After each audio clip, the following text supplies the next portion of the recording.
Coucou tout le monde, j'avais envie de faire une petite vidéo pour vous parler médiumnité et notamment vous parler des âmes. Je voulais en fait revenir sur une notion, sur le fait qu'on ne sait pas et qu'on ne sait rien. Et qu'il y a plein de vérités différentes, voilà.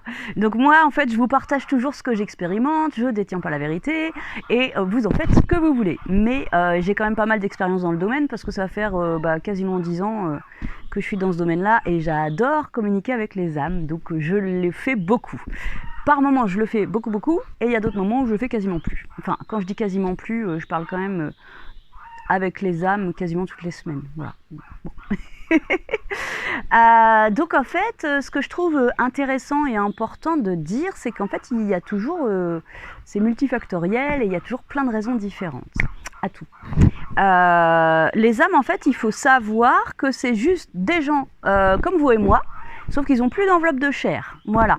Donc en fait, on ne peut pas faire des généralités. On ne peut pas dire oui, toutes les âmes sont des âmes gentilles, toutes les âmes sont des âmes méchantes.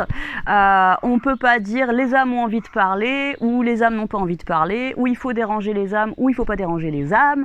Il n'y a pas de vérité ou comment dire, de généralité à faire. Voilà.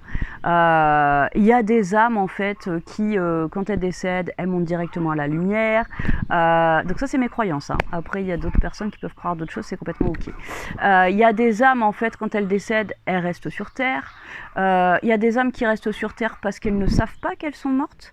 Il y a des âmes en fait qui restent sur terre parce qu'ils attendent une personne pour monter en même temps. Il y a des âmes qui restent sur terre parce que du coup elles sont retenues par le chagrin des gens autour d'eux. Il y a des âmes qui restent sur terre parce qu'en fait elles veulent protéger quelqu'un. Il y a des âmes qui restent sur terre parce qu'elles ne savent même pas qu'elles peuvent monter ailleurs. Il y a des âmes qui restent sur terre parce qu'elles ont peur d'aller ailleurs. Voilà, il y a des tonnes de raisons différentes en fait pour lesquelles les âmes restent sur terre. Il y a des âmes qui restent sur terre parce qu'elles ont envie de rester sur terre. Il y a des âmes qui restent sur terre et il y en a d'autres qui passent parce qu'ils n'ont pas du tout envie de rester sur terre. Il y a des tonnes de raisons différentes et il n'y a pas de généralité à faire. En fait, tout comme là aujourd'hui sur terre, on a tous des caractères différents, on a tous des envies différentes. Il y a des gens en fait dans la vie, ils vont rester bloqués à rien faire de leur vie, enfermés dans leur chambre et qui ont peur du monde. Et il y a d'autres personnes en fait qui sont fonceuses et qui vont parcourir le monde ou alors qui vont en fait se lancer dans le travail et faire des projets immenses et géants. Là où il y en a d'autres qui sont paralysés par leur peur. Et ben du coup en fait si on transpose ça sur le fait que les âmes sont des personnes comme vous et moi sans corps de chair, ils gardent leur caractère. Quelqu'un en fait qui a toujours été terrorisé dans sa vie, une fois qu'il est passé de l'autre côté, il peut être terrorisé aussi de changer d'état et il peut être terrorisé de monter à la lumière. Quelqu'un qui a un bâton et qui est tout le temps en train de foncer, peut-être qu'une fois qu'il sera décédé, pouf, il va vouloir partir direct là-haut pour voir ce qui se passe. Si c'est quelqu'un de très curieux, ça peut se passer comme ça aussi. Voilà. Une maman qui est surprotectrice avec son enfant, elle va peut-être avoir envie de rester auprès de son enfant tout le temps. Donc voilà.